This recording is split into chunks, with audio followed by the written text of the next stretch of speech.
രമേശ് ചെന്നിത്തല സാറിന്റെ നമ്പർ കണ്ടുപിടിച്ച് അദ്ദേഹത്തെ വിളിച്ചു. ഞാനൊരു 15-20 തവണ ഞാൻ റിംഗ് ചെയ്തിട്ടാണ് വിളിച്ചത്. കാരണം എനിക്ക് എങ്ങനെയെങ്കിലും അദ്ദേഹത്തോട് ഇത് നീതി അല്ല, അനീതിയാണ് ഇവിടെ നടന്നുകൊണ്ടിരിക്കുന്നത്.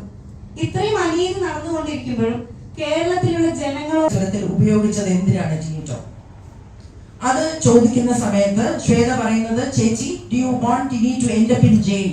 അപ്പൊ ഞാൻ പറഞ്ഞു, തിഹാർ ജയിലിൽ അൻസിബ പോയ കുറച്ച് പ്രശ്നമില്ലേ മാറ്റി വെച്ചിട്ട് ഇതുപോലുള്ള കോൺലെസ് മൈക്ക് ഓരോരുത്തർ ചോദ്യം ചോദിക്കുമ്പോൾ ശരിക്കും പറഞ്ഞ വേദിയിൽ അങ്ങ് ദൂരെ ഇരുന്ന് ചോദിക്കുന്ന ആൾക്കാർ ഉറക്കെ തന്നെ സംസാരിക്കാനേ പറ്റുള്ളൂ. കാരണം മൈക്ക് കൊടുക്ക് മൈക്ക് എവിടെയെന്ന് ഞങ്ങൾ എല്ലാവരും ചോദിക്കുന്നുണ്ട്. ആ മൈക്കൊന്നും കൊടുക്കുക അവർ ചോദിക്കുന്നത്. മൈക്ക് തരുന്നില്ലായിരുന്നു. ആകെ അനൂപ് ചന്ദ്രന്റെ കയ്യിൽ മാത്രം ഒരു മൈക്ക് കൊടുത്തിട്ട് അനൂപ് ചന്ദ്രൻ സൈഡിൽ ഇങ്ങനെ നിൽക്കുകയാണ്.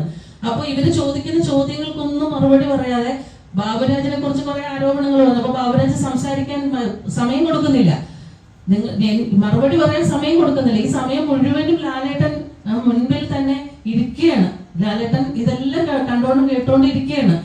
അപ്പോ ബാബുരാജിന് സമയം കൊടുക്കുന്നില്ല. അവര് സമയം കൊടുക്കാതിരുന്ന് കഴിഞ്ഞപ്പോഴത്തേക്ക് ബാബുരാജ് പറഞ്ഞു, ഞാൻ ഇറങ്ങി പോവാണെന്ന് പറഞ്ഞു. അപ്പൊ ബാബുരാജ് എഴുന്നേറ്റ് വന്നപ്പോ വളരെ ഷൗട്ട് ചെയ്തുകൊണ്ടാണ് പിന്നെ പ്രസിഡന്റ് അവിടെ നിന്നിട്ട് എന്താ പറയാ, എനിക്ക് ആ ഭാഷ ഇവിടെ ഉപയോഗിക്കാൻ പറ്റത്തില്ല. പച്ച മലയാളത്തിൽ പറഞ്ഞാൽ ആ ഭാഷ ഇരിക്കട അവിടെ എന്ന് പറയുന്നത് പോലെ, ഞാനാണ് പ്രസിഡന്റ്, ഞാൻ പറയുന്നത് കേൾക്കണം, ഞാൻ ഇവിടെ പറയുന്നത് കഴിഞ്ഞിട്ട് മതി. അപ്പൊ പറഞ്ഞു ബാബുരാജ്, അങ്ങനെയാണെങ്കിൽ ഞാൻ ഇവിടെ നിന്ന് ഇറങ്ങി പോവുകയാണെന്ന് പറഞ്ഞപ്പോ ഇവര് പറഞ്ഞത്, അങ്ങനെയാണെങ്കിൽ ഇറങ്ങി പോകുമ്പോ പുറത്ത് വണ്ടി കിടപ്പുണ്ട് എന്ന് വരെ പറഞ്ഞു അവര്. അതുപോലെ ആർക്കും സംസാരിക്കാൻ, അവർക്ക് സൈഡിൽ നിന്ന് സംസാരിക്കുന്നവരെ നേരത്തെ പ്ലാൻ ചെയ്ത് വെച്ചിട്ടുണ്ടായിരുന്നു. അവരെ കൊണ്ട് മാത്രമാണ് സംസാരിപ്പിച്ചുകൊണ്ടിരുന്നത്. അപ്പൊ ഞങ്ങൾക്ക് സംശയങ്ങളുണ്ടായി. ഓരോ കാര്യങ്ങൾക്ക് ഞങ്ങൾക്ക് കേൾക്കേണ്ട കാര്യങ്ങൾ ഇതല്ല. മല്ലിക ചേച്ചി ഉൾപ്പെടെ അവിടെ നിന്ന് ഒറ്റ മൈക്കില്ല ആ ചേച്ചിക്ക് ഒരു മൈക്ക് കൊടുക്കുമെന്ന് ഞാൻ എത്രയോ പ്രാവശ്യം വിളിച്ചു വന്നാൽ മല്ലിക ചേച്ചിക്ക് ഒരു മൈക്ക് കൊടുക്കുക, ചേച്ചി പറയുന്നത് കേൾക്കാൻ പറ്റുന്നില്ല. അങ്ങനെ എങ്ങനെയോ ഒരു മൈക്ക് കൊടുത്തു. എക്സിക്യൂട്ടീവ് കമ്മിറ്റിയിലുള്ള സന്തോഷ് കീഴായിട്ടുള്ള ഞങ്ങൾ വിളിച്ചു വെച്ചു, നിങ്ങൾ ആ മൈക്ക് അവിടെ പോയി. തുടക്കത്തിൽ മൈക്ക് ഉണ്ടായിരുന്നു, പിന്നെ ഒരു മൈക്ക് മാറ്റിയതാണ്. ഞങ്ങൾ ആരുമില്ല മൈക്ക് മാറ്റിയത്. സന്തോഷ് കീഴാറ്റൂര് ആ മൈക്ക് തന്നില്ല നമുക്ക്. ഇല്ല, ഇപ്പൊ തരാൻ പറ്റത്തില്ല, ഉച്ചയ്ക്ക് ശേഷം ചർച്ചയ്ക്ക് ശേഷം തരാൻ പറ്റുള്ളൂ എന്ന് പറഞ്ഞു. അങ്ങനെയാണ് മൈക്ക് കൊടുക്കാതിരുന്നത്. അപ്പോ അവിടെ ആരെയും അശ്ലീലം പറഞ്ഞിട്ടില്ല, ഞങ്ങളാരും കേട്ടിട്ടില്ല അശ്ലീലം പറഞ്ഞത്. ഇനിയിപ്പോ മാലയും മായ വിശ്വനാഥാണ് അശ്ലീലം പറഞ്ഞതെന്ന് അവരെടുത്തു പറഞ്ഞിട്ടുണ്ട്. അതുകൊണ്ട് അവര് പറയട്ടെ. ഞാൻ ഈ കാലയളവിൽ ഭാഷ ഉപയോഗിച്ച് കയറി പറയാറില്ല, അതുകൊണ്ട് അതിനൊരു മറുപടി അർഹിക്കുന്നുണ്ടെന്ന് ഞാൻ തോന്നുന്നില്ല. എനിക്ക് പറയാനുള്ള കുറച്ചുകൂടെ ഗൗരവമുള്ള കാര്യങ്ങളാണ്. എന്താണ് അമ്മ സംഘടനയിൽ നടക്കുന്നതെന്ന് കുറേ നാളായിട്ട് എല്ലാവരും ചോദിച്ചുകൊണ്ടിരിക്കുന്നു. അൻസിബ പറഞ്ഞ കാര്യങ്ങൾ വളരെ ശ്രദ്ധയോടെ പലതട്ടം കേട്ടിട്ടുള്ളത് കൊണ്ട് ഞാൻ മനസ്സിലാക്കുന്നത്, അവിടെ നടക്കുന്നത് ഒരു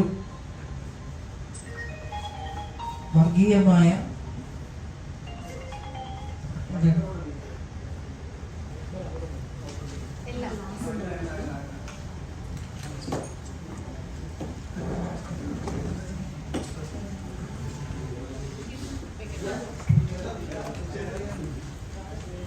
അറിയില്ല, ഞാനത് പ്ലേ ചെയ്യാം.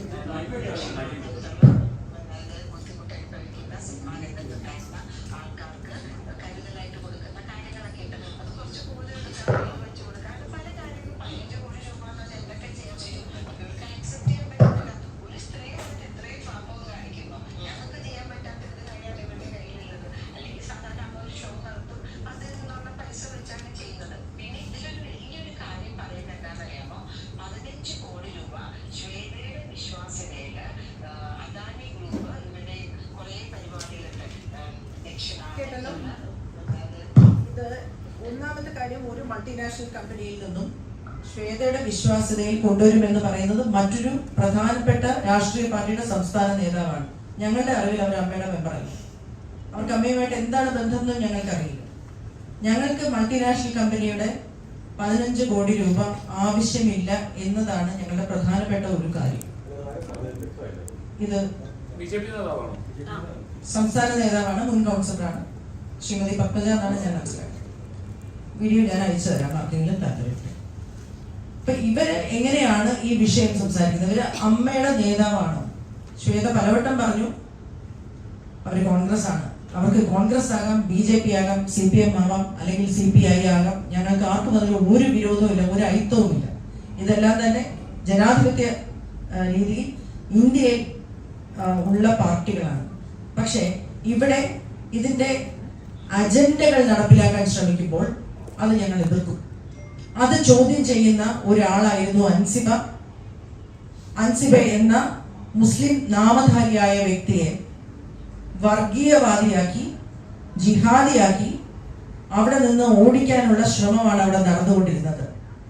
അവരെ ഹിന്ദു അമ്പലത്തിൽ നിന്നും പണം വാങ്ങിച്ചതിന്റെ പേരിൽ അവരെ വർഗീയത നടപ്പിലാക്കി എന്ന് വ്യക്തിപരമായി ഓരോരുത്തരെയും വിളിച്ചു പറഞ്ഞ് അവിടെ ഒരു ധ്രുവീകരണം ഉണ്ടാക്കാൻ ശ്രമിക്കുന്നു എന്നുള്ളതിന് എനിക്ക് ആരോപണമല്ല, എൻ്റെ അനുഭവമാണ്. എന്നെ വിളിച്ച് എന്താണ് പലവട്ടം നിങ്ങൾ കേട്ട് കാണും, മാലാപാർവതിയാണ് ഗൂഢാലോചനയുടെ പിന്നിലെന്ന് നിങ്ങൾ പലവട്ടം കേട്ട് കാണും.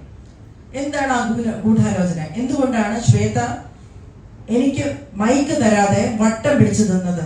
ജനറൽ ബോഡി ഞാൻ സംസാരിക്കാൻ പാടില്ല, മീഡിയ പോ എന്നാണ് പറയുന്നത്. ഇത് ഞാൻ പറയുന്നത് ഇന്ന് രമേശ് പിഷാരടിയുടെ ഒരു ഫോൺ സംഭാഷണം ഒരു അജണ്ടയോടുകൂടി അവർ പുറത്തുവിട്ടതിന് ശേഷം അവർക്ക് ആ മാന്യത കൊടുക്കേണ്ടതില്ല. അതുകൊണ്ടാണ് വ്യക്തിപരമായ ഒരു സംഭാഷണം, അതിലൊരു തെളിവ് കൂടിയുണ്ട്, ഒരാൾ കൂടി ആ ഫോൺ കോളിൽ ഉണ്ടായിരുന്നു എന്നുള്ള ധൈര്യത്തിലാണ് ഞാൻ ഇത് പറയുന്നത്. അൻസിബയുടെ വിഷയം വിളിച്ചപ്പോൾ എന്നോട് പറഞ്ഞത് അവർ 4 പേരെ കൺവേർട്ട് ചെയ്യാൻ നോക്കി. അപ്പൊ ഞാൻ പറഞ്ഞു, ശ്വേത എന്ത് സംസാരിക്കുന്നത്? അങ്ങനെ സംസാരിക്കല്ലേ, അങ്ങനെ സംസാരിക്കരുത്.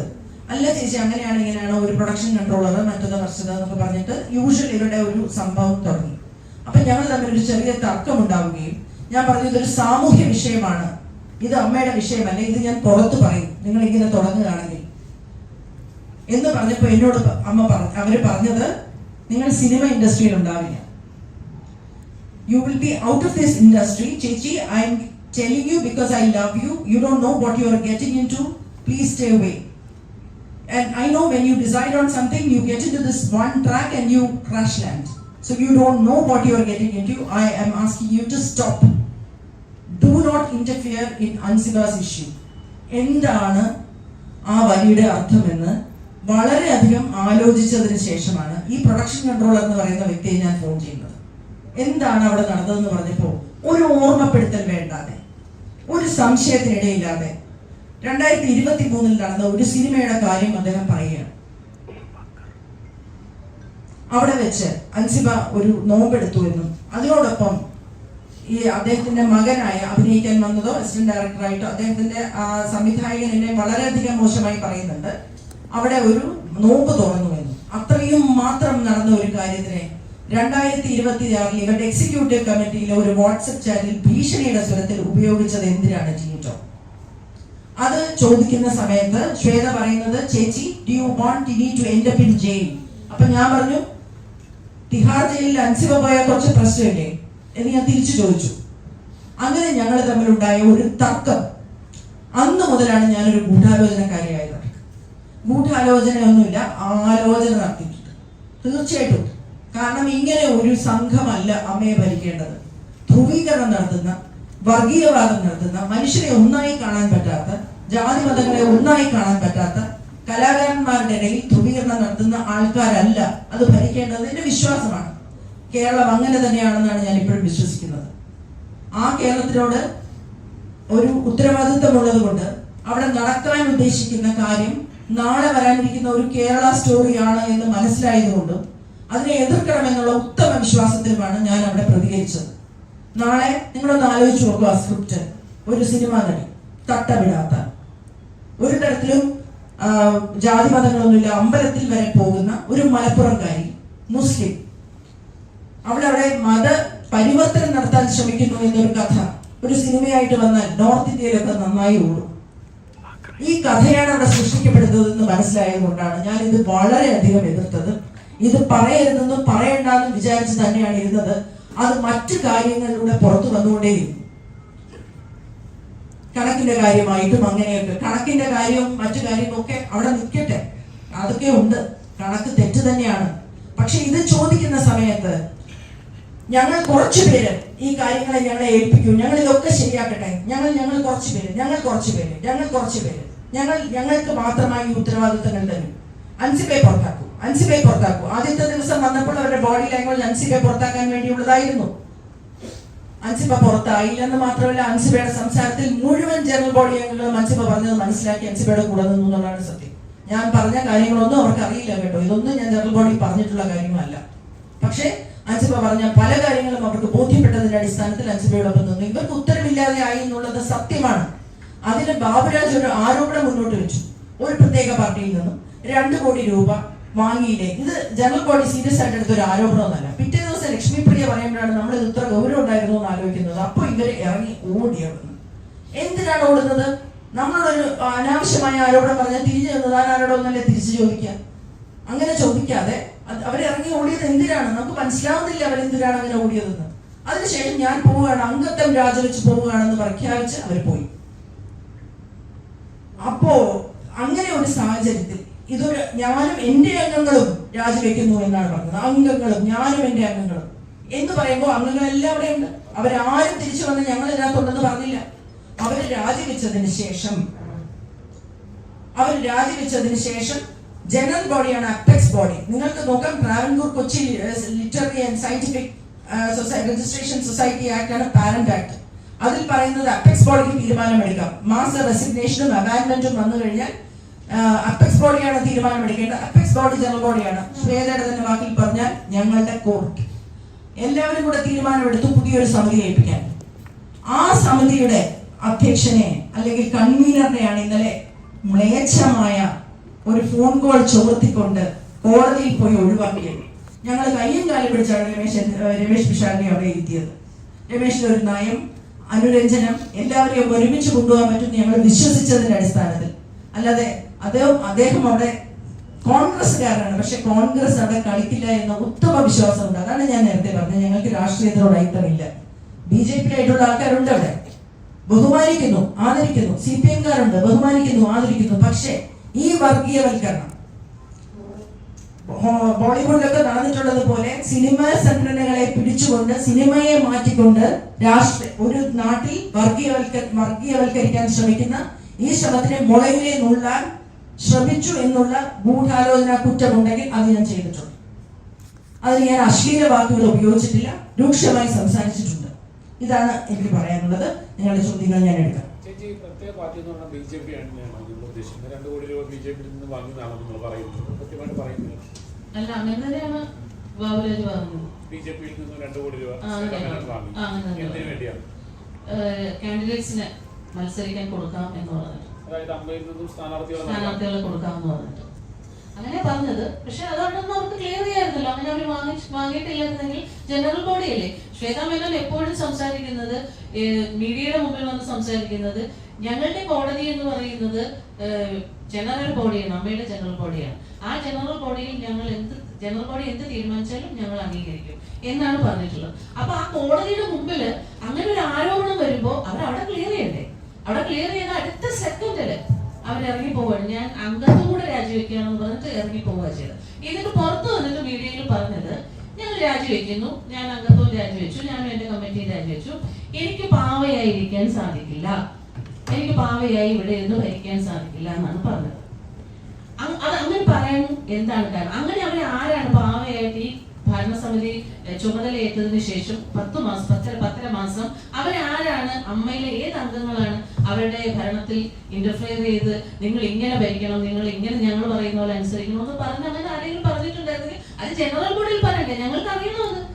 അങ്ങനെ പറഞ്ഞിട്ട് അവിടെ പറയാതെ ഇപ്പോഴും അതൊരു നിഗൂഢതയായിട്ട് വെച്ചിട്ട് പറയുകയാണ്. അവർ ആദ്യത്തെ പത്രസമ്മേളനം കഴിഞ്ഞ് ഭരണത്തിൽ വന്ന ആദ്യത്തെ പത്രസമ്മേളനത്തിൽ എന്താ പറഞ്ഞത്? ഞങ്ങൾ അതിജീവിതയെ തിരിച്ചു കൊണ്ടുവരും, പുറത്തുപോയ എല്ലാ സ്ത്രീകളെയും ഞങ്ങൾ തിരിച്ചു വിളിക്കുന്നു. പിറ്റേ ദിവസം തന്നെ അവർ തിരിച്ചു പറഞ്ഞു ചില അംഗങ്ങൾക്ക് എതിർപ്പുണ്ട്. ആർക്കാണ് എതിർപ്പ്? അതൊക്കെ അറിയാം, ഞങ്ങൾക്കുണ്ട്. അത് ജനറൽ ബോഡിയിൽ പറയണ്ടേ? അല്ലെ അംഗങ്ങൾക്ക് കത്തയക്കണ്ടേ?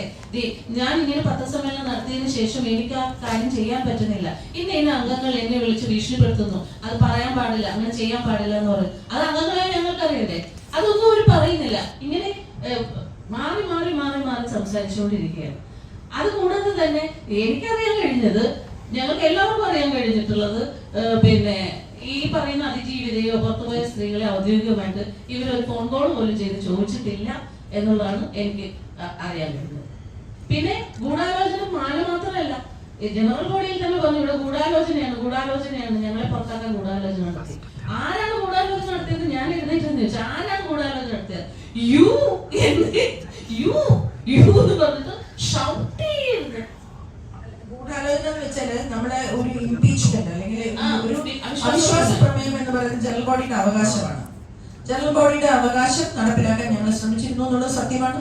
ഞങ്ങൾ പരസ്പരം അങ്ങോട്ടും ഇങ്ങോട്ടും വിളിച്ചിട്ടുണ്ടായിരുന്നു, നിങ്ങൾക്ക് താല്പര്യമുണ്ടോ? അപ്പൊ പലരും പറഞ്ഞത് ലക്ഷ്മിപ്രിയയെ പുറത്താക്കിയാൽ മതി, ചിലർക്ക് ഇവരെ മുഴുവൻ പേരും പോകണം, ഇങ്ങനെ ഉണ്ടായിരുന്നു. അപ്പൊ ഒപ്പ് ശേഖരണത്തിലേക്ക് വന്നു.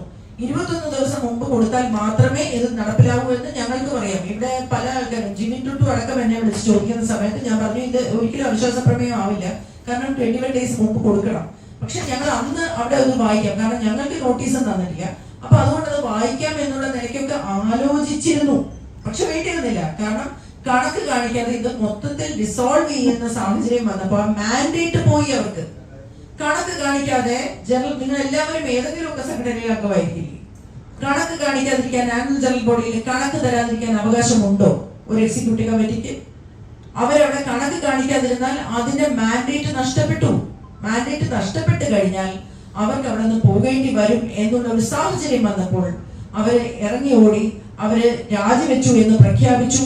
അംഗത്വം രാജിവെച്ചു. ഞങ്ങളോട് മാത്രമല്ല പത്രക്കാരോട് പിറ്റേ ദിവസവും പ്രഖ്യാപിച്ചതിന് ശേഷം 20 ദിവസത്തിന് ശേഷം വന്നിട്ട് ഞങ്ങൾ തിരിച്ചു വരണം. ഒന്നുകിൽ 2 കാര്യമാണ്, എല്ലാവരും പോയി വിളിക്കുമെന്ന് വിചാരിച്ചിട്ടുണ്ടാവാം. രണ്ടാമത് ഇതിന്റെ പിന്നിൽ പ്രവർത്തിക്കുന്ന ആരെങ്കിലും ഉണ്ടെങ്കിൽ നിങ്ങളെ അവിടെ ഇരുത്തിയതും പൈസ ഞങ്ങൾ കൊണ്ടുവരാനും തരാമെന്നും പ്രോമിസ് ചെയ്ത് ചില കാര്യങ്ങൾ നടത്തിയെടുക്കാനാണ്, അതുകൊണ്ട് നിങ്ങൾ പോയി അവിടെ തന്നെ ഇരിക്കൂ എന്ന് പറഞ്ഞിട്ടുണ്ടാവാം എന്നും ഞാൻ സംശയിക്കുന്നു. എന്തോ ഒരു അജണ്ട നടപ്പിലാക്കാനാണ് അവർ വന്നിരിക്കുന്നത് എന്നുള്ള ഭയം കൂടുതൽ രൂക്ഷമായി ഇന്നലത്തെ തിരിച്ചുവരവിൽ അനുഭവപ്പെടുകയാണ്. ഒരു തരത്തിലും നിങ്ങൾക്ക് എല്ലാവർക്കും അറിയാം, കേരളത്തിലെ ഈ പത്രക്കാർക്ക് അറിയാം, ശ്വേത മേനോനും കുക്കു പരമേശ്വരനും വേണ്ടി എത്രത്തോളം ഞാൻ ഫൈറ്റ് ചെയ്തിട്ടുണ്ട്. ഞാനും ഉഷയും നല്ല ശത്രുക്കളായിട്ട് നിന്ന് ഫൈറ്റ് ചെയ്തിട്ടുണ്ട്, നല്ല പോലെ ഫൈറ്റ് ചെയ്തിട്ടുണ്ട്. പക്ഷെ ഗതികേട് കൊണ്ട് നാണം കെട്ട് ആണ് നിങ്ങളുടെ അടുത്ത് ഇപ്പോ കുറ്റബോധത്തോടെ സംസാരിക്കുന്നത്. ഇതിനല്ല അവരെ അവിടെ എത്തിയത്. തീർച്ചയായിട്ടും ഇവിടെ മനുഷ്യരെ തമ്മിൽ വിഭജിക്കാനും ഇവിടെ ജാതി പറയാനും അല്ല ഞങ്ങളുടെ എത്തിയത്. ബിജെപി അജണ്ട നടപ്പിലാക്കാൻ ശ്വേതമേനോൻ ശ്രമിച്ചിരുന്നു. ഇതാണോ നിങ്ങൾ പറഞ്ഞു വരുന്നതിന്റെ ഒരു അങ്ങനെയാണോ? അതെ, അതാണ് അതിനുള്ള ഒരു അജണ്ട അവരുടെ കയ്യിൽ ഉണ്ടായിരുന്നു. ലക്ഷ്മിപ്രിയ ആ ഒരു കൂട്ടുകെട്ട് അതായിരുന്നു. അതിനുശേഷം അതുകൊണ്ടാണല്ലോ എന്നെ ജിഹാദി എന്ന് വിളിച്ചു ലക്ഷ്മിപ്രിയ. പിന്നീട് എന്നെ വിളിച്ചു പറഞ്ഞ് ഞാൻ ട്രോൾ ചെയ്തതാണ്. ജിഹാദി എന്ന് വിളിച്ചിട്ടാണോ ഒരാളെ ട്രോളുന്നത് എനിക്ക് മനസ്സിലാകുന്നില്ല. ലക്ഷ്മിപ്രിയയുടെ ഒരു പ്രസ് കോൺഫറൻസ് നിങ്ങൾ എല്ലാവരും ശ്രദ്ധിച്ചു കാണും. അവരതിനകത്ത് ലക്ഷ്മിപ്രിയ അവിടെ ഗൂഢമായി പറഞ്ഞിരുന്നു, തമാശയ്ക്ക് പറഞ്ഞു, തീരെ തമാശയല്ലാതെ പ്രസ് കോൺഫറൻസിൽ അൻസിബയുടെ പിന്നിൽ മത തീവ്രവാദികൾ ഉണ്ടെന്ന് പറഞ്ഞത് നിങ്ങൾ എല്ലാവരും കേട്ടതല്ലേ? നിങ്ങൾ ചോദിച്ചോ ആരാണ് ആ മത തീവ്രവാദികളെന്ന്? തെളിവ് ചോദിക്കാത്തത് എന്താ? സാധാരണ വന്ന് മലയാളികളോട് സംസാരിച്ചിട്ട് പോയാൽ നിങ്ങൾ പുറകെ വന്ന് ചോദിക്കുമല്ലോ അത് പുറത്തു വിടാൻ. എന്താ വിടാത്ത? എന്താ ചോദിക്കാത്ത? എന്തുകൊണ്ടാണ് അവർ ഇപ്പോഴും അത് പറഞ്ഞിട്ട് ഇവിടെ സ്വസ്ഥമായി നടക്കാൻ സാധിക്കുന്നത്? എന്തെല്ലാം പറഞ്ഞ് വ്യക്തിപരമായി ആക്ഷേപിച്ചു. ആ ക്ലിപ്പ്, ഒരു ചാനലിൽ വന്ന ക്ലിപ്പ് കഴിഞ്ഞിട്ട് അച്ഛനെ വിളിച്ചു പറയുകയാണ്, ചേച്ചി 9 മാസം ഞാൻ ഇതാണ് അനുഭവിച്ചുകൊണ്ടിരുന്നത്. ഒരു കാര്യം പറയുമ്പോൾ പണം വെട്ടിക്കരുതെന്ന് പറയുമ്പോൾ, എക്സിക്യൂട്ടീവ് കമ്മിറ്റിയിൽ തീരുമാനമെടുത്ത പണമേ ചെലവാക്കാവുള്ളൂ എന്ന് പറയുമ്പോൾ, തൂർത്തു നടത്തരുതെന്ന് പറയുമ്പോൾ, ഈ പണം ഇതിനുള്ളതല്ല എന്ന് പറയുമ്പോൾ, വ്യക്തിപരമായി ഇരുന്ന് ഇതുപോലത്തെ അശ്ലീലം പറഞ്ഞ് എന്നെ മുഴുവൻ സമയം നോക്കിയും അത് കേട്ട് ചിരിച്ചുകൊണ്ടിരുന്ന കുറെ പേരെയുമാണ് ഞാൻ അവിടെ കണ്ടത്. ചേച്ചി ഇതാണ് ഞാൻ അനുഭവിച്ചത് എന്ന് പറയുക. ഈ വിവാദം ദല്ലാൽ നന്ദകുമാറിന്റെ അമ്പലത്തിൽ പണം വാങ്ങിയിട്ടുള്ള എതിർത്തിരുന്നത് എന്താണെന്ന് പറഞ്ഞിരുന്നത്? ഈ വിവാദം ദല്ലാലിന്റെ സ്ഥലത്ത് നിന്നാണ് പണം വാങ്ങുന്നതെന്ന് അറിഞ്ഞിരുന്നില്ല നിങ്ങളാരും? ഞാൻ ഇത് കമ്മിറ്റിയുടെ ശ്വേത ചേച്ചിയാണ് ആദ്യം കൊണ്ടുവന്നത്. അന്ന് പറഞ്ഞത് 1 കോടി എന്നായിരുന്നു. അത് എഗ്രിമെന്റ് ആയപ്പോൾ 75 ലക്ഷമായി മാറി. 25 ലക്ഷം അവിടെ പോയി എനിക്കറിഞ്ഞു. എഗ്രിമെന്റ് ആയപ്പോൾ 75 ലക്ഷമായി. പക്ഷെ ഈ ഒരു കാര്യം കൊണ്ടുവന്നപ്പോഴേ ഞാൻ എതിർത്തു. നമ്മുടെ ധാർമ്മികതയ്ക്ക് ചേരുന്നതല്ല ഈ കാര്യം. അമ്മയിൽ 32 വർഷമായിട്ട് ഒരു മതസ്ഥാപനങ്ങളും കടന്നുകൂടിയിട്ടില്ല, ഒരു മതചിഹ്നങ്ങളും കടന്നുകൂടിയിട്ടില്ല. ഇന്ന് നിങ്ങൾ ഒരു ടെമ്പിൾ കൊണ്ടുവരാണെങ്കിൽ നാളെ ഒരു മോസ്ക് വരും, പിന്നീട് ഒരു ചേർച്ച് വരും, അങ്ങനെ മതസ്ഥാപനങ്ങൾ വരും, ഒരുപാട് രാഷ്ട്രീയ പാർട്ടികൾ വരും. അത് വരാൻ പാടില്ല. വളരെ സന്തോഷത്തോടെ കഴിഞ്ഞു പോകുന്ന ഒരു സ്ഥാപനമാണ് അമ്മ. അമ്മയെ അങ്ങനെ കൊണ്ടുവരരുതെന്ന് മാത്രമാണ് ഞാൻ പറഞ്ഞത്. അത് എന്ന് പറഞ്ഞോ അന്ന് തുടങ്ങി ഏറ്റവും കൂടുതലുള്ള വൈരാഗ്യം കാണിക്കാൻ എനിക്കെതിരെ വ്യാജ പരാതി കൊടുപ്പിക്കുന്നു ലക്ഷ്മിപ്രിയയെ കൊണ്ട് തൃപ്പൂണിത്തുറ പോലീസ് സ്റ്റേഷനിൽ ഒരു നോട്ടീസ് പോലും ഇല്ലാതെയാണ് ആ പോലീസ് സ്റ്റേഷനിൽ എന്നെ മാനസികമായിട്ട് പീഡിപ്പിച്ചിട്ടുള്ളത്. അതിന്റെ കേസ് ഞാൻ കൊടുത്തിട്ട് അതിന് FIR ഇടാൻ തയ്യാറല്ല. പക്ഷെ എനിക്കെതിരെ FIR ഇല്ലാത്ത ഒരു കാര്യത്തിന് ഒരു നോട്ടീസ് പോലും ഇല്ലാതെ എന്നെ വിളിച്ചു വരുത്തി 3 മണിക്കൂർ എന്നെ ഹരാസ് ചെയ്യാൻ പോലീസുകാർക്ക് കഴിയുമായിരുന്നു. അതിനുശേഷം ഞാൻ ടിനി ടോമിനെതിരെ പരാതി കൊടുത്തു. FIR ഇട്ടില്ല. കടവന്ത്ര പോലീസ് സ്റ്റേഷനിലാണ് ഞാൻ പോയിട്ട് പരാതി കൊടുത്തത്. ഇതിൽ പ്രഥമ ദൃഷ്ടിയ കേസെടുക്കാൻ പറ്റില്ല എന്ന് പറഞ്ഞ് ഒഴിവാക്കി വിട്ടു. പിന്നീട് ഞാൻ അത് കോടതിയിൽ പോയിട്ടാണ് ഞാൻ അത് FIR ഇടിപ്പിച്ചത്. നിങ്ങൾ എല്ലാവരും കണ്ടിട്ടുണ്ടാവും. അത് കഴിഞ്ഞിട്ട് ലക്ഷ്മിപ്രിയ എന്ന് പറയുന്ന വ്യക്തി ട്രെയിലർ ഇറക്കുന്നു, ടീസർ ഇറക്കുന്നു, പ്രീമിയർ ചെയ്യുന്നു, ഒരു സ്ത്രീയെ വ്യക്തിഹത്യ ചെയ്തുകൊണ്ട്. ഒന്ന് ആലോചിച്ച് നോക്കണം, കേരളത്തിലാണിത് നടക്കുന്നത്. ഞാൻ അന്ന് അതിയായി വിഷമിച്ചിട്ട് ഞാൻ എല്ലാവരും വിളിച്ച് സംസാരിച്ചു. ഇത് എങ്ങനെയാണ് ഇവർക്ക് ചെയ്യാൻ പറ്റുന്നത്? കേരളത്തിലാണ്, അതായത് ഭീഷണിയുടെ സ്വരത്തിലാണ് ആദ്യം ട്രെയിലർ ഇടുന്നത്. ട്രെയിലറിൽ ഒരു പോർഷൻ കട്ട് ചെയ്ത് കാണിക്കുന്നു.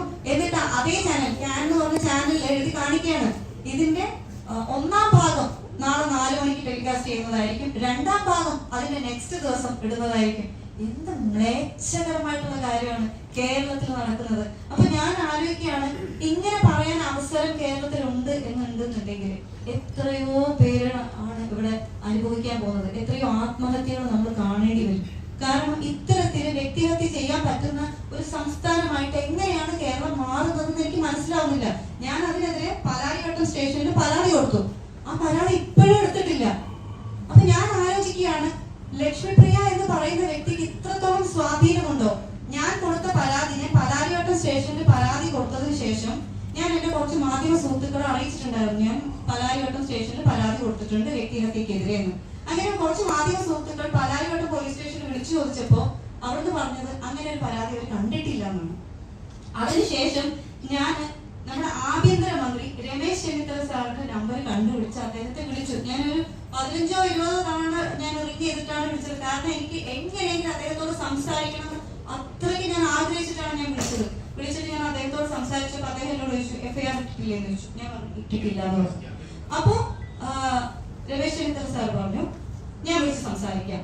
അദ്ദേഹത്തിന്റെ ഫോൺ കട്ട് ചെയ്ത് ഒരു 5 മിനിറ്റിന് ശേഷം എന്നെ പാലാരിവട്ടം സ്റ്റേഷനിൽ നിന്ന് എന്നെ വിളിക്കുകയാണ്. എന്റെ CI വിളിച്ചിട്ട് പറഞ്ഞു എന്റെ പേര്, വയസ്സ്, കാര്യങ്ങളെല്ലാം എഴുതിയെടുത്തു, അക്നോളജ്മെന്റ് അയച്ചിട്ടുണ്ട്, ഞാൻ പരാതി കൊടുത്തതിന്റെ. അപ്പൊ ഞാൻ ചോദിച്ചു FIR ഇടുന്നില്ലേ സാർ? അല്ല, അത് ഞങ്ങൾ 14 ദിവസം മുമ്പ് പ്രിലിമിനറി എൻക്വയറി നടത്തണമെന്ന്. ഒരു പെൺകുട്ടിക്കെതിരെ സ്ലട്ട് ഷേവിങ്ങിന്റെ ഏറ്റവും മാക്സിമം ആണ് ട്രെയിലറും ടീസറും പ്രീമിയറും അടക്കം ചെയ്തു വെച്ചിരിക്കുന്നത്. എന്നിട്ടാണ് പോലീസുകാർ പറയുന്നത് ഇത് പ്രിലിമിനറി എൻക്വയറി നടത്തണമെന്ന്. പ്രഥമ ദൃഷ്ടിയ തന്നെ കേസുണ്ട്. FIR ഇട്ടാൽ എന്താണ് കുഴപ്പം? FIR ഇട്ടിട്ട് കഴപ്പില്ലെങ്കിൽ അത് കളയാലോ. പക്ഷെ പ്രിലിമിനറി എൻക്വയറി മാത്രമാക്കുന്നത് എങ്ങനെയാണെന്ന് എനിക്ക് മനസ്സിലായില്ല.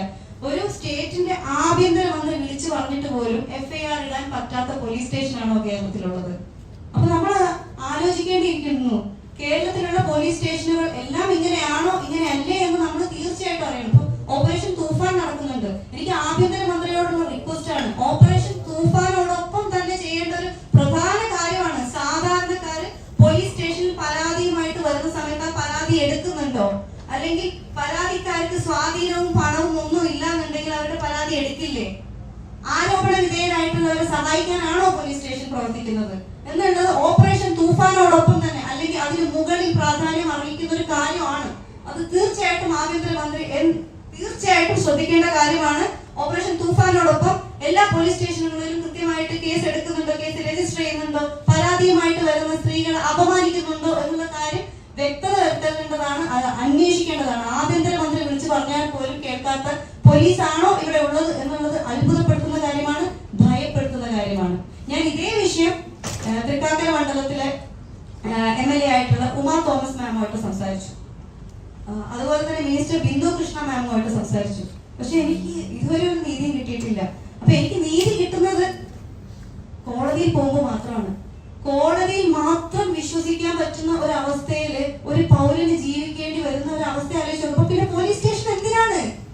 നമുക്ക് ഡയറക്റ്റ് കോടതിയിൽ പോയിട്ട് പരാതി കൊടുത്താൽ പോരെ, പിന്നെ എന്തിനാണ് പോലീസ് സ്റ്റേഷൻ? എനിക്ക് മനസ്സിലാവണില്ല അത്. അതുപോലെ തന്നെ മറ്റൊരു വിഷയം, എന്നെ ജിഹാദി എന്ന് വിളിച്ചു. ഞാൻ പ്രൊഡക്ഷൻ കൺട്രോളർ ഉൾപ്പെടെ ടിനി ടോമിന്റെ ഡ്രൈവർ ഉൾപ്പെടെ മതം മാറ്റാൻ ശ്രമിച്ചു എന്ന് പറയുന്നു. ഡബിൾ ഡാഡി സിൻഡ്രോം ആണ് എനിക്ക് മെസ്സേജ് അയക്കുന്നു. 17 പേരടങ്ങുന്ന എക്സിക്യൂട്ടീവ് കമ്മിറ്റിയുടെ വാട്സപ്പ് ഗ്രൂപ്പിലാണ് അയച്ചത്. അന്ന് അത് സ്ത്രീ വിരുദ്ധതയാണ് ആ അയച്ചതെന്ന് പറയാൻ അന്ന് അവിടെ ഒരു പ്രസിഡന്റ് ഉണ്ടായിരുന്നില്ല, മറ്റ് എക്സിക്യൂട്ടീവ് മെമ്പേഴ്സും ഉണ്ടായിരുന്നില്ല. വുമൺ കാർഡ് എപ്പോഴും പറയുന്ന ആളുകൾ ശ്രദ്ധിക്കണം. വുമൺ കാർഡ് പറയേണ്ടത് അത് പ്രിവിലേജ്ഡ് ആയിട്ടുള്ള ആളുകളല്ല പറയേണ്ടത്. സ്ത്രീകൾക്ക് കിട്ടേണ്ട അർഹതയുള്ള സ്ത്രീകൾക്ക് കിട്ടേണ്ട പരിഗണന കിട്ടാതിരിക്കുന്ന സ്ത്രീകൾക്ക് വേണ്ടിയിട്ടാണ് ഇത് പറയേണ്ടത്. പ്രിവിലേജ്ഡ് ആയിട്ടുള്ള ആളുകൾ രക്ഷപ്പെടാൻ വേണ്ടിയിട്ടല്ല അത് പറയേണ്ടത്. അന്ന് ഒരാൾ പറഞ്ഞില്ല, ടിനി ടോം പറഞ്ഞത് മോശമാണ്, അങ്ങനെ പറയരുതെന്ന്. മറ്റൊരു വനിതാംഗം എക്സിക്യൂട്ടീവ് കമ്മിറ്റിയിലുണ്ടായിരുന്നു. അവർ മെയ് 12 ഒരു പരാതി കൊടുത്തിട്ട് ആ പരാതി പോലും എടുത്തിട്ടില്ല. അശ്ലീലമാണെന്ന് വിളിച്ചു പറഞ്ഞത്.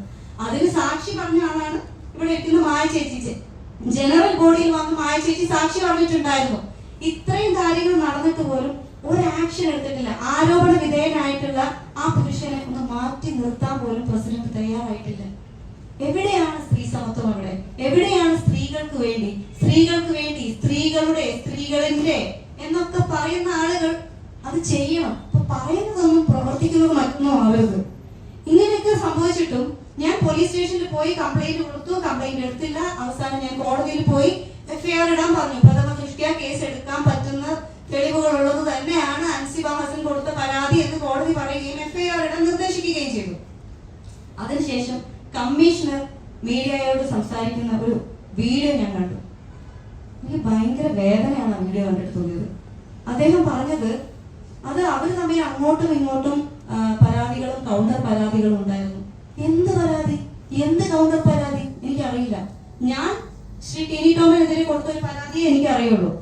കമ്മീഷണർ വീണ്ടും പറയുന്നുണ്ട് ഇത് അമ്മ സംഘടനയിലെ ഒരു പ്രശ്നമാണ്, അത് അവരവിടെ തീർപ്പാക്കിയതാണ്. ആര് പറഞ്ഞു തീർപ്പാക്കിയത്? അങ്ങനെ ഒരു പ്രശ്നം അമ്മ സംഘടനയ്ക്കകത്ത് തീർപ്പാക്കിയിട്ടേ ഇല്ല. കമ്മീഷണർക്ക് എങ്ങനെയാണ് അങ്ങനെ പറയാൻ പറ്റുന്നത്?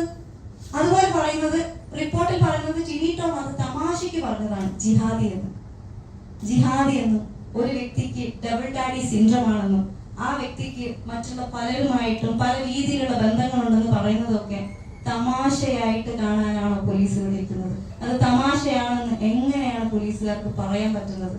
അപ്പൊ സിറ്റി പോലീസ് കമ്മീഷണർ അത് പറഞ്ഞതിൽ എനിക്ക് ഭയങ്കര വിഷമമുണ്ട്. ഇതാണോ നീതി എന്ന് എനിക്ക് അറിയില്ല. ഇത് നീതി അല്ല, അനീതിയാണ് ഇവിടെ നടന്നുകൊണ്ടിരിക്കുന്നത്. ഇത്രയും അനീതി നടന്നുകൊണ്ടിരിക്കുമ്പോഴും കേരളത്തിലുള്ള ജനങ്ങളോടാണ് എനിക്ക് വിശ്വാസമുള്ളത്. എല്ലാ ജനങ്ങളും ഇതിനെതിരെ പ്രതികരിക്കണം. ഇവിടെ വർഗീയത ഉണ്ടാവാൻ പാടില്ല, വർഗീയവൽക്കരണം ഉണ്ടാവാൻ പാടില്ല. എല്ലാ പോലീസ് സ്റ്റേഷനുകളും കൂടെ പരിശോധിക്കണം. വർഗീയവൽക്കരണം പോലീസ് സ്റ്റേഷനുകളിലും നടന്നിട്ടുണ്ടോ എന്നുള്ളത് തീർച്ചയായിട്ടും അന്വേഷിക്കേണ്ട കാര്യമാണ്. അപ്പൊ അതുകൊണ്ട് എല്ലാവരോടും എനിക്കുള്ള അഭ്യർത്ഥനയാണ്, ദയവ് ചെയ്ത് കേരളം ഒരു വർഗീയവൽക്കരിക്കപ്പെട്ട സംസ്ഥാനമായി മാറാൻ അനുവദിക്കരുത്. ഇനി അമ്മ ഓഫീസിലേക്ക് വന്നാൽ എന്തായിരിക്കും നിങ്ങളുടെ ഒരു പ്രതികരണം? സ്വാഭാവികമായി ഇന്നലെയൊക്കെ പറഞ്ഞിരുന്നു നിരാഹാര സത്യാഗ്രഹമൊക്കെ എങ്ങനെയാണ് തടയോ? എങ്ങനെയാണ്? തീർച്ചയായിട്ടും ഞങ്ങൾ ആലോചിച്ച് തീരുമാനിക്കും. ഞങ്ങൾ അങ്ങനെ തന്നെയാണ് തീരുമാനിച്ചിരിക്കുന്നത്. ഇപ്പോ ഞങ്ങൾ എല്ലാവരും അതിന് തയ്യാറാണ്. ഇപ്പൊ ഇവിടെ ഉള്ളവര് ബാക്കിയുള്ളവരുമായിട്ട് ബന്ധപ്പെടും. അവരിനി ഓഫീസിൽ വരുമോന്ന് എനിക്ക് തോന്നുന്നില്ല. കോടതി വിധിയുമായിട്ട് വരികയാണെങ്കിൽ നമുക്കത് വേറെ പോലെ ആയിരിക്കും. അങ്ങനെ കോടതി ഇല്ല, അങ്ങനെയല്ല. രമേശ് പിഷാരടിയെ മാത്രം മാറ്റി നിർത്തിക്കൊണ്ടാണ് നിങ്ങളുടെ ഇന്നത്തെ സ്ഥാനത്ത് തുടരാനുള്ള അർഹത മാറ്റി എന്ന് മാത്രമേ ഉള്ളൂ.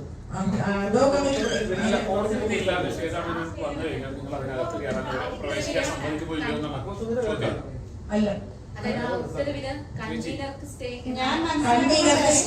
അതായത് ഒന്നാമത്തെ കാര്യം ഈ അഡ്ഹോക് കമ്മിറ്റി എന്ന് പറയുന്ന എല്ലാ മെമ്പേഴ്സും ഒരുപോലെയാണ്. അവിടെ പ്രസിഡന്റ് പോയാൽ ബാക്കിയുള്ളവർ പോയി അർത്ഥമില്ല. കൺവീനർക്ക് മാത്രമാണ് സ്റ്റേ. അപ്പൊ പുള്ളി രാജിവെച്ച കഴിഞ്ഞ പ്രശ്നം. നമ്മുടെ അവിടെ അഡ്വക്കേറ്റുമായി സംസാരിക്കുമ്പോൾ അവർ പറയുന്നത് അഡ്ഹോക് കമ്മിറ്റിക്ക് സ്റ്റേ എന്ന് തന്നെയാണ് ആ വക്കീല് പറയുന്നുണ്ട്. ഉത്തരവ് അങ്ങനെയല്ല. വായിച്ചോ? സൈറ്റിൽ പോയി വായിച്ചു. അപ്പൊ അതിനകത്ത് രമേശ് പിഷാരടിക്ക് മാത്രമാണ് സ്റ്റേ അല്ലേ? അതിലുള്ളത് രമേശ് പിഷാരടി വേഴ്സസ് ശ്വേതാ മേനോൻ എന്നാണ്.